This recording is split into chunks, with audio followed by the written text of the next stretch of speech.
Assalamu alaikum mes chers élèves, j'espère que vous allez bien, vous et vos familles. Alors aujourd'hui, on va commencer une nouvelle leçon de la géométrie, c'est le parallélogramme. Alors, on a comme objectif de cette séance, qu'est-ce qu'on va connaître et qu'est-ce qu'on va apprendre. Voilà les deux objectifs cités dans cette page. On va connaître et utiliser la définition d'un parallélogramme, c'est-à-dire qu'est-ce qu'un parallélogramme et à quoi sert la définition de ce quadrilatère et comment peut-on utiliser cette définition pour démontrer des questions dans des exercices différents. Voilà le premier objectif. Le deuxième, c'est connaître et utiliser la propriété directe et réciproque des diagonales, bien sûr pour aussi des démonstrations. Sachant qu'il y a encore des propriétés, on va les voir les séances prochaines, Inch'Allah. Alors, on commence par la définition. Voilà la définition. Un parallélogramme est un quadrilatère dont les côtés opposés sont parallèles deux atomes. Alors, on commence par le quadrilatère. Qu'est-ce qu'un quadrilatère? Un quadrilatère, c'est une figure qui a quatre côtés.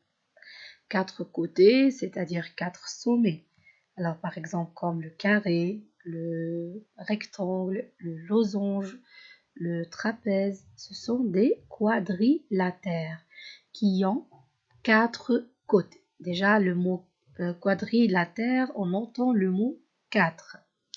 Alors, si j'ai un quadrilatère dont les côtés opposés sont parallèles 2 à 2, c'est-à-dire chaque côté opposé sont parallèles, on peut dire que c'est un parallélogramme. D'accord? Alors voilà un exemple.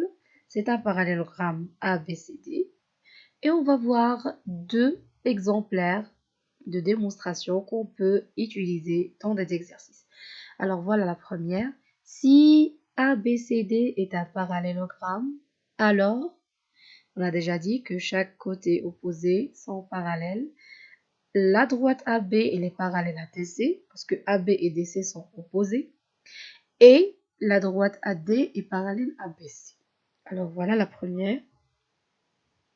Le premier exemplaire. On va passer au deuxième. Si ABCD est un quadrilatère, alors ici on ne sait pas la nature de ce quadrilatère.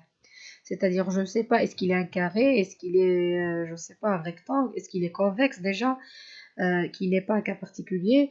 Mais si il a AB parallèle à DC et AD parallèle à BC, alors on peut dire qu'il est un parallélogramme.